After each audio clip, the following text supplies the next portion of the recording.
जेना बो से टुकेल देखी जइतलु जे केंता केंता हला टुकेल देखी हां काय कहबी बांटो हटा केंता खाली ताके पोचरे पारली हां कहा के भोल भोला पैसो का कहली हां का कहले जिंजो का कहला 35 टा पिलर ना धरी देला। ओ नो 35 टा फिर भी दुख नहीं लागला फिर भी तो नहीं लागला कांजे को काने है 35 टा भीतरे मोर ना भी थी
सबरे जीटी रखन कृष्ण के तोले तोले मार तोले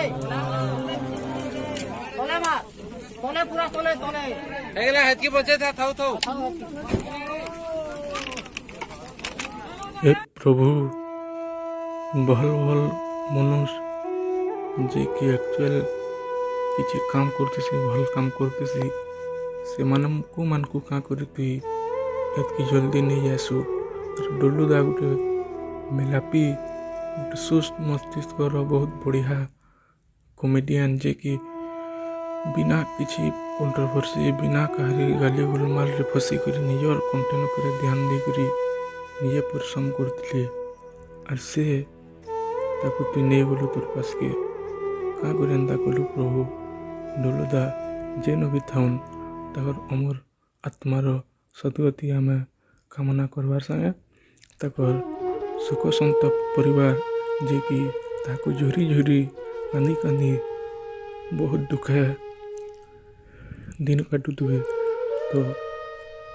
आशा करमु और महाप्रभु अनुरोध करमु प्रार्थना करमु ताकर परिवार लोग को एतकी साहस दो शक्ति दो जैसे मैंने किसी ना हेले बोले से ग्राहक कले कले रहीक सब काम कर एमती तो बहुत कना लावा जेहेतु जड़े घर परिवार जड़े चली जान तो फिर भी महापुरोहित के गुहारी सुन और महापुरो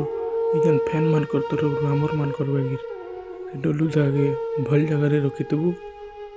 एटकी कम बयस तो से बहुत ना कर न पश्चिम ओडिशा रे गोटे जनाशुना कमेडियन हिसाब और से बहुत स्टेज शो माने एल्बम डांस कॉमेडी विभिन्न चैनल रे करिजन बहुत तो निपुण अभिनयर परिचय दीजन और से भल से रहन तगर आत्मा भल से रहो एतकी ही आम महाप्रभु कामना करूँ आमर सम्बलपुर माटीर कलाकार यूट्यूब चैनल तरफ आमर सम्बलपुर माटीर कलाकार यूट्यूब चैनल सब दर्शक मान तरफ जे मत गले बहुत लोग मुझे सका वीडियो छाड़ी से कमेंट करीजन